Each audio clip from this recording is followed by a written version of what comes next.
Pessoal, tudo bem? De volta aqui no meu canal no YouTube para a gente fazer um pré-jogo da partida desse domingo, quartas de final do Campeonato Paulista entre Novo Horizontino e Santos. Jogo marcado para as 4 horas da tarde, transmissão ao vivo pelo streaming da HBO Max e também pelo cabo TNT. Jogo, portanto, 4 horas da tarde em Novo Horizonte, pela HBO Max e também pela TNT.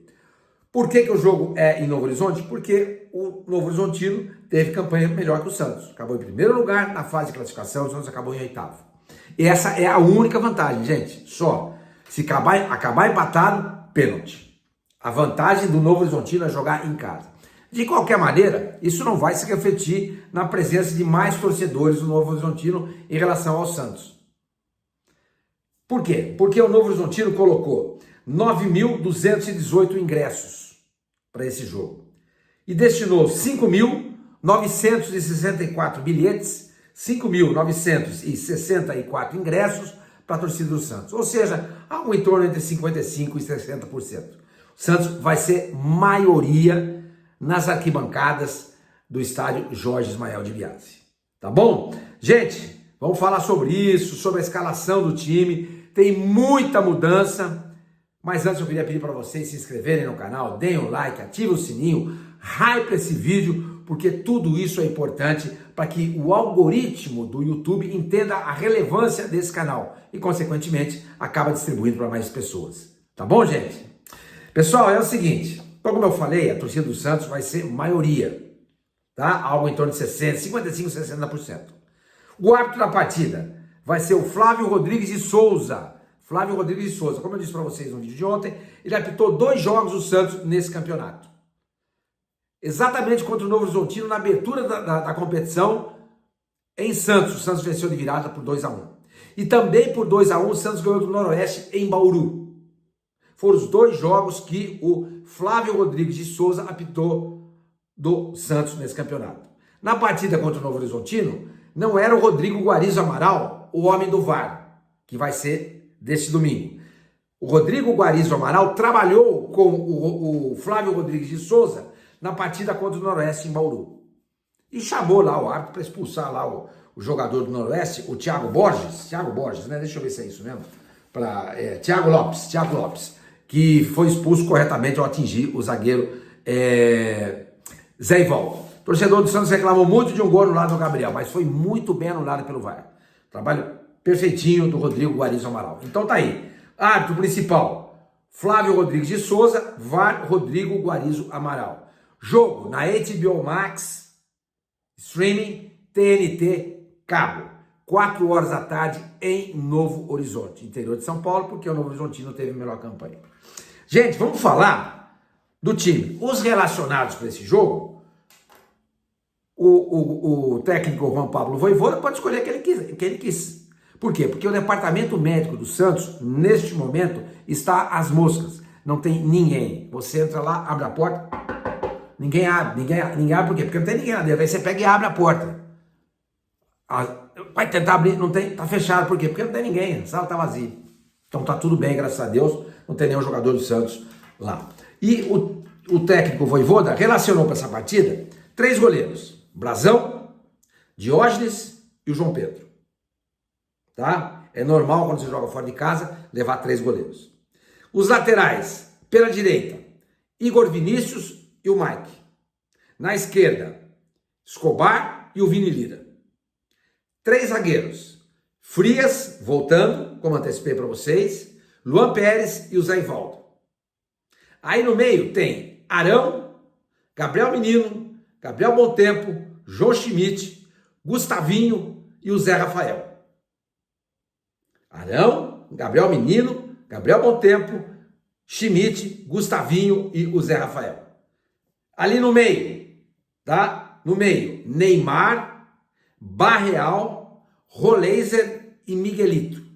Neymar, Barreal, Roleiser e Miguelito. E lá na frente, ele deixou o Gabriel, o Gabigol, né? Rony, Moisés, Tassiano e o Robinho Júnior. Então, como vocês podem perceber, lá na frente ficaram Gabriel, Rony, Moisés, Tassiano e o Robinho Júnior. O Lautaro não foi relacionado. Lautaro não foi relacionado. Gente, queria explicar para vocês duas coisas a respeito do Lautaro. Primeiro, o contrato dele com o Santos vai até o final do ano e não até a metade do ano, como algumas pessoas estão informando. Tá? O contrato do Lautaro com o Santos vai até 31 de dezembro deste ano. E o Santos não pode fazer negócio com o Lautaro. Por quê? Porque o jogador é do Cruzeiro, ele tem emprestado, a menos que o Cruzeiro concorde. Só que, o que eu apurei? Eu apurei que o Vojvoda não abre mão do Lautaro. É jogador de confiança dele. Pô, senhor, mas é tanta confiança assim que ele tem no cara que ele nem escalar para esse jogo ele escalou. Bom, ele deve ter tido os motivos dele. O fato é que o Lautaro, talvez, na cabeça do Vojvoda, seja o 12º jogador dos relacionados. Então ele relaciona 23 jogadores, mas sempre quando um desses 23 está inapto para o jogo, tem algum problema, ele puxa o Lautaro. Entendeu? E então fica essa informação para vocês. O contrato do Lautaro vai até 31 de dezembro deste ano. 2, o jogador não sairá do Santos, pelo que eu apurei, porque ele é um homem de confiança do técnico Vojvoda, tá? E é um direito do treinador, certo? Ele que comanda o time, ele que tem as ideias, ele que escala a equipe, que mexe, etc e tal. Então ele deve enxergar alguma coisa de importante no Lautaro. Deve ser para marcar, porque não gol, né? Porque a função dele é fazer gol. Mas deve ser para marcar o adversário. Só pode ser isso, porque ele não faz gol. Bom, mas enfim, deixa para lá.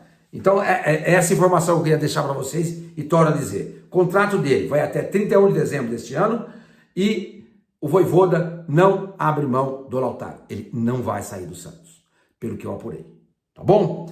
Gente, é o seguinte. São 6 mudanças em relação ao time que venceu o Velo Clube no domingo passado, na Vila Belmiro, por 6-0. Foi a melhor atuação do Santos nessa temporada. Foi contra o Velo Clube. Sim, mas era o que tinha pela frente. O problema é quando você pega os Velos Clubes da vida e se enrosca. O Santos não se enroscou. Virou 3, acabou 6. Tá? E nesse jogo, no intervalo da partida, o Neymar entrou. Ele fez o seu primeiro jogo, a sua primeira aparição com a camisa do Santos nesse ano de 2026. E vai sair como titular. Pelo que eu apurei, quais serão as mudanças que o Vojvoda vai fazer? O Igor Vinícius vai entrar no lugar do Mike, o Frias vai entrar no lugar do Zé Ivaldo, o Escobar vai entrar no lugar do Vini Lira, o Gabriel Menino vai entrar no lugar do Bom Tempo, o Barreal vai entrar no lugar do Moisés e o Neymar vai entrar no lugar do Tassiano. 6, portanto, serão as mudanças. Igor Vinícius, Frias, Escobar, Menino, Barreal e Neymar são as caras novas do time titular. Isso não significa que durante o jogo outros jogadores não vão entrar. Isso é para começar. Entendeu? Então qual vai ser o time? Para este domingo? Brazão, Igor Vinícius, Frias, Luan Pérez e Escobar. Arão, mais centralizado. Menino pela direita, Barreal pela esquerda. Aí você vai ter o Neymar na ponta de cima do Lozano, tá? E lá na frente, Rony e o Gabriel. Então, o Santos vai jogar no 4-3-1-2, tá?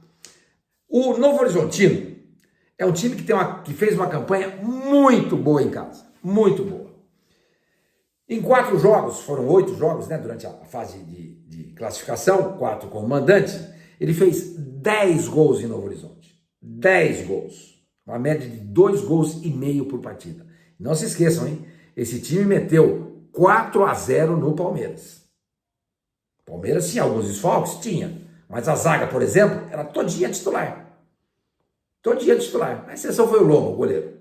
O Lomba, o Kelvin, o Gustavo Gomes, o Murilo e o Piquerez. A zaga inteira completa. Entendeu? Então, esse time meteu 4 no Palmeiras. O Santos precisa tomar cuidado. E precisa tomar cuidado com as bolas aéreas. Se bem que o Novo Horizontino não está mais jogando com 3 zagueiros. Joga só com 2, um sistema de 4 atrás. Tá, ele joga com o Dantas pelo lado direito, que é um menino de 21 anos apenas, 1,89 m de altura. 21 anos, hein, gente? É uma criança, tá? E o companheiro de zaga dele é o Patrick, ele é jogador português, 1,86 m. Entendeu? 1,86 m. O do lateral direito do Novo Horizontino é um uruguaio chamado Avarinho. Avarinho, acho que é isso, Avarinho. Ele é também zagueiro, mas não é alto. Tem 1,84 m. Tá? Os zagueiros do Santos são jogadores altos. O Frias tem 1,89 m, o Luan Pérez tem 1,90 m. Sem contar que o Arão, embora tenha 1,84 m, é um jogador que vai muito bem no jogo aéreo. Muito bem no jogo aéreo. Mas o Santos vai ter que tomar cuidado com esse jogo aéreo. Nessa vitória do Novo Horizontino contra o Palmeiras, dos 4 gols, 2 nasceram de bola aérea. O primeiro gol numa cobrança de escanteio, o Flaco desviou mal para trás, deu uma casquinha, o Robson fez 1-0. O segundo gol foi um cruzamento da esquerda, do Maicon, lateral esquerda, ele cruzou e nas costas do Piquerez, o Robson fez o segundo gol. Aí o terceiro foi uma pichotada ali do Luigi, não sei se vocês lembram disso, ele perde uma bola e o Robson faz o hat-trick dele ali. E o quarto gol foi num contra-ataque e não foi jogada de bola aérea, porque o Palmeiras estava em cima e o Novo Horizontino se aproveitou e fez o gol de contra-ataque. Então é preciso tomar muito cuidado com o jogo aéreo, até porque a gente sabe muito bem que o Santos tem essa grave deficiência. O técnico Vojvoda trabalhou demais essa questão nos treinamentos do sábado. Trabalhou demais. Bola parada. Entendeu? Então, gente, se o Santos abrir uma vantagem lá no final do jogo, não estranhe se de repente entrar o Tassiano, que é um cara bom na bola aérea, o Schmidt, que é um cara bom na bola aérea também. Entendeu? Porque embora o Gabriel seja um atacante, ele faz sempre o primeiro pau, porque lá no remeleixo, lá no meio da área, ele não é bom de cabeça. Mas ele faz o primeiro pau sempre. Presta atenção, o Gabriel está sempre no primeiro pau. Então sobram nesse time do Santos, para combater os jogadores do Novo Horizontino, no jogo aéreo, lá dentro, entendeu? Do forfé, como se diz, os 2 zagueiros, o Frias e o Luan Pérez, mais o William Arão. Porque os demais não são jogadores de intensidade no jogo aéreo. Porque os 2 companheiros do Arão no meio campo são o Gabriel Menino e o Barreal, 2 jogadores que não têm muita altura. Ah, senhor Mano, mas o Bom Tempo é mais alto que o Gabriel Menino ou que o Barreal, poderia jogar. Podia. Mas foi uma opção do treinador. E é aquilo que eu sempre falo para vocês. Eu gosto de jogador que faz gol. Eu gosto de jogador que faz gol. Menino, Barreal, são 2 jogadores que fazem mais gol do que o Bom Tempo. O Bom Tempo nessa temporada tem uma assistência naquele gol de cabeça marcado pelo Moisés na vitória do jogo passado contra o Velo Clube. O Barreal tem 2 gols na competição e o Menino também tem 2 gols na competição. Neymar, não precisa nem falar, né? Faz gol pra burro. Rony também é um fazedor de gols. E Gabriel, igualmente. Então você tem Menino, Barreal, Neymar, Rony e Gabriel. Você tem 5 jogadores que o time do Novo Horizontino vai ter que olhar com cuidado, que se bobear eles fazem gol. E eu volto a dizer para vocês, gente, o Dantas é um bom zagueiro, hein? Dantas, zagueiro central do Novo Horizontino, tem só 21 anos. Eu acho que ele nunca deve ter jogado quanto o Gabriel. Talvez tenha jogado no jogo noturno. Mas imagina só, a noite de sonho dele, de sono, de sábado para domingo. Será que o cara conseguiu pegar no sono? Vai ser a primeira vez que ele vai jogar contra o Neymar. Essas coisas contam muito, viu, gente?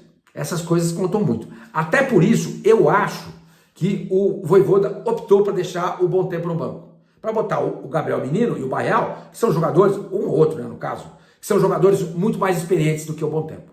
Mas é importante você ter esse recurso vindo no banco. Então no banco o Santos vai ter o Bom Tempo, ele vai ter o Zé Rafael, ele vai ter o Miguelito, ele vai ter o Tassiano, ele vai ter o Moisés. Veja como muda de figura. Aquilo que eu sempre falo para vocês, o técnico olha para o banco e não chora, ele dá risada. Por quê? Porque o banco vai dar opções a ele para mexer no time. Ele vai ter um Vini Lira, se por um acaso o Escobar não estiver indo bem. Senhor, mas por que ele tirou o Vini Lira para colocar o Escobar? Aquilo que eu falei para vocês. Acho que foi no vídeo de ontem. Os times do Vojvoda não são times de intensidade, posse de bola. Eles são mais reativos. E eles precisam de boa marcação. E o Escobar, neste fundamento, é melhor que o Vini Lira. Embora eu tenha lido e ouvido os companheiros dizerem que o Vojvoda trabalhou demais a marcação alta e pressionada em cima da saída de bola do adversário. Ótimo, ótimo. Porque quanto mais você tiver a bola, menos risco você tem de sofrer o gol. Aquele timaço do Barcelona, do Guardiola, que meteu 4 no Santos na final do Mundial, em 2011, aquele time não tinha ninguém que marcava. Só o Busquets marcava. Só. Porque o Mascherano, que era um volante, que não sabia o que fazer com a bola nos pés, o que o Guardiola fez com ele? Botou ele de zagueiro ao lado do Busquets. Só, Busquets não, do Piqué. Agora, como é que o Barcelona tomava a bola do adversário? Ele induzia o adversário ao erro. De que maneira? Sufocando, pressionando. Levava o jogador para um lado do campo onde ele não tinha muita alternativa, dava um bote com 2, 3 jogadores e eles perdiam a bola. Não tinha ninguém ali para dar aqueles caras cão de guarda, tal, para marcar, para desarmar, tal. Não tinha esses caras. Tipo o Alisson, que jogou no Santos. Não tinha, nunca teve esse jogador naquele Barcelona do Guardiola. Tanto que o Rodri mesmo hoje é um bom marcador, mas é um jogador que se destaca, se notabiliza muito mais pela qualidade dele com a camisa do City do que pelas machadadas que ele dá em campo. Então, se ele fizer essa marcação alta, o Santos, mesmo não tendo jogadores de muita marcação no meio campo, tá? Porque Arão marca. Menino marca. O Barrel marca, mas não são 3 tremendos marcadores. Nem o bom tempo certo? Mas fazendo essa marcação alta, de repente o Santos pode surpreender e, quem sabe, sair na frente. Isso seria muito importante. Muito importante. O gramado do estádio Jorge Ismael de Biasi, um tapetinho, não tem do que reclamar. Não tem do que reclamar. Como o tapete foi o gramado do estádio do Bragantino na derrota do Bragantino e consequente classificação do São Paulo para a semifinal do Campeonato Paulista. Gramado do Canindé, pelos jogos que eu vi da Portuguesa, ótimo também. Só o Palmeiras, o ricaço da companhia, é que não tem competência para ter um gramado natural e fica jogando no plástico por conta da sua incompetência. Tem muito show. Se vira, meu companheiro. O estádio foi feito para jogar bola. A segunda opção são os shows. Mas do jeito que foi feito o acordo do Palmeiras com a W Torre, e eu espero que o Santos não faça isso, se por um acaso acertar essa parceria, que coloque o futebol em primeiro lugar. Não vamos trocar o gramado. Vai ser grama natural. Então vocês entendam, o número de shows por temporada não pode ultrapassar a X e tal. Entendeu? Mas, gente, é isso aí então. Vamos lá? Brasão, Igor Vinícius, Frias, Luan Pérez e Escobar. Arão, Menino e Barreal. Neymar, Rony e Gabriel. Esse é o time do Santos. Depois do jogo tem vídeo aqui no canal. Vocês sabem muito bem disso, tá? Eu estou muito esperançoso, gente. Já falei no vídeo de sexta-feira, eu estou muito esperançoso. O time é forte, gente. O time é forte. A confiança está lá em cima. A determinação, o foco está sendo muito grande. E os jogadores perceberam, a ficha caiu. Pô, dá para ganhar esse campeonato. Ué, por que não? Por que não? Claro que dá para ganhar. Não tem nada no regulamento, aliás, que diga que o Santos não pode ser campeão. Claro que pode. Só vai depender dos jogadores. E o Neymar está muito entusiasmado. Muito focado. Muito determinado para ganhar esse campeonato. Porque ele sabe que se ele jogar bem e o Santos for campeão, a porta da convocação para a seleção brasileira vai se abrir para ele. Entendeu? E quem vai ganhar com isso é a seleção brasileira, mas principalmente o Santos. Não se esqueçam, hein? Depois do jogo tem vídeo aqui no meu canal. Espero vocês.